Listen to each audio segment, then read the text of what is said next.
My initial sense was that Biden might have a pretty decent shot at the Democratic nomination and or the presidency based on his astrology, because although he is getting quite a bit of pressure from the Capricorn planets toward his natal Jupiter, it is his Jupiter, which is a very strong planet in this chart. It trines the Mercury, Sun, Venus, stellium, and therefore it is very strong. It's also in Cancer, which is the sign of its exaltation.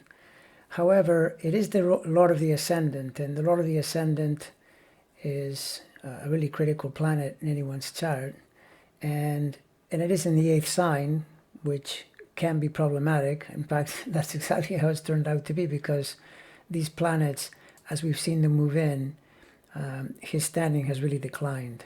The drop in the poles is almost exactly concurrent with Saturn moving in close to the opposition, and the very poor showings that he's had in Iowa and New Hampshire.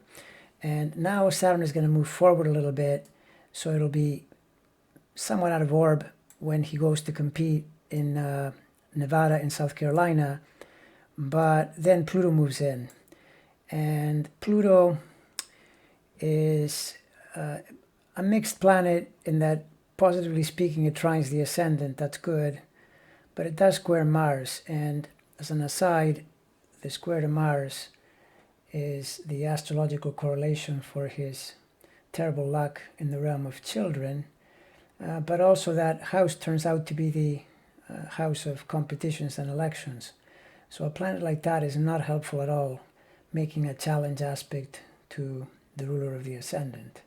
I had thought, perhaps, given that it is Jupiter, that he would be able to take the heat, because it's pretty much the way it works, that with any of these candidates, you see supportive aspects, like, for example, in Biden's chart shown in green, and they're helpful, but you also see challenging aspects. It's impossible to run for something as tricky as the US presidency without having challenges and supports. And in this case, I thought that perhaps he would be able to sidestep the pressure, but at the moment, at least, it's not looking like he will. However, we should wait to see how he does in Nevada, South Carolina, and probably also Super Tuesday. Pluto is going to be stationing a bit later in April, I believe, in April of 2020, near the end. And at that point, my feeling is that if his candidacy is not absolutely solid, it'll probably be the end, given the nature of Pluto and given how tricky it is in his chart.